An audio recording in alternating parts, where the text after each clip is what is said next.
Sembari menanti, saudara, jalannya sidang pada hari ini, kita akan berbincang dengan pakar hukum pidana Asep Iwan Iriawan pagi ini. Kang Asep, halo, selamat pagi, Kang.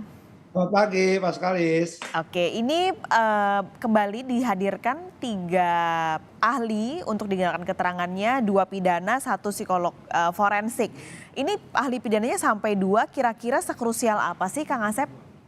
Ya, pertama kalau ahli pidana pasti akan menerangkan kan dari jaksa ya, pasti menanyakan unsur-unsur dari pasal-pasal yang didakwakan 338, 340, terus kemudian OOJ ya, baik menghilangkan maupun merusak maupun yang undang-undang ITE-nya untuk PS, FS itu kan. Itu pasti hanya menerangkan itu dari ahli pidana itu ya.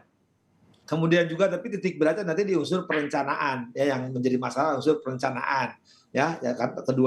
Kedua pasti nanti itu akan dirinci soal-soal kejadiannya ya, itu pasti dirinci ditanyakan. Tapi kalau saya sih dari dulu maaf ya, memang ada perbedaan pendapat. Kalau saya tidak pernah menghadirkan ahli hukum gitu, karena asasnya hukum dikenal ajas ius suriano fit, hakim dianggap tahu hukum. Pertama itu.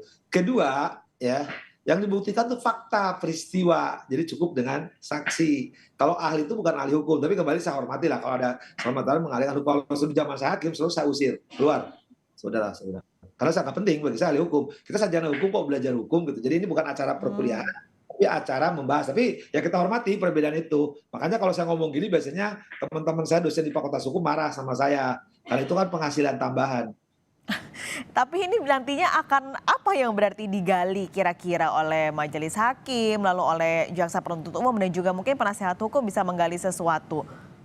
Ya, yang digali tadi, ya, ini seperti kuliah di Fakultas Hukum gitu kan. Makanya nanti akan berbeda juga kalau ahli hukum dihadirkan oleh dari terdakwa, gitu kan. Pasti akan berbeda nanti. Kita lucu tapi nggak apa-apa. Kita berbeda biasa. Anggap aja kan ini udah acaranya udah bukan acara serius kan. Acaranya sudah acara komedi gitu. Jadi udah ikutin aja nggak apa-apa. Karena semuanya udah terjadi gitu, udah terjadi dan udah dibuktikan dengan fakta. Kalau lihat sekarang ahli kan, ya sekali lagi mohon maaf saya katakan sering berkali-kali, janganlah saksi berahli, ahli bersaksi, pendapat sesuai dengan pendapatan. Nah, kadang harus logis gitu kan. Seperti kemarin kan lucu, ahli menerangkan sesuatu data yang tidak utuh.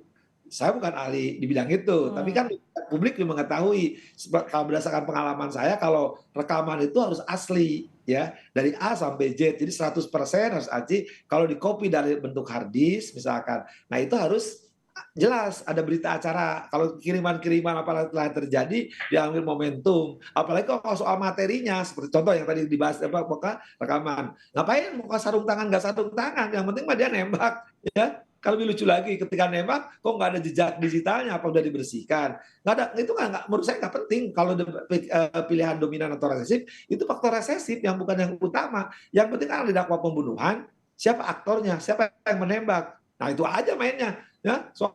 Katakanlah dia nggak menembak, kalau nama aktor intelektualis mah nggak nembak. Saya bilang nggak pakai sarung juga nggak apa-apa, yang dipersoalkan untuk apa gitu kan. Dakwaannya ini kan pembunuhan yang menghilangkan nyawa, ditembak, udah ada yang mengakui ditembak. Katakanlah dia nggak nembak, katakanlah dia misalkan nggak pakai sarung tangan, nggak bawa pistol. Tetapi kalau dia nyuruh orang menghajar kemudian disuruh jangan menembak, dia tanggung jawab. Jadi di situ masalah. Jadi kalau sukses kasus suka senyum, ngapain ngebahas yang nggak penting gitu. Nah itu. Nah kembali. Nah sekarang ahli hukum nanti juga pasti akan tidak akan menerangkan apa di luar itu. Jadi kalau nanti ahli hukum ditanya akan terjadi perdebatan ya pasti rame. Cuma ramenya seperti ya orang lagi kuliah bertanya gitu. Nah, Iya. kan ketahuan yang tanya ini orang yang pinter, rajin atau orang yang duduk di belakang atau suka nitip absen gitu.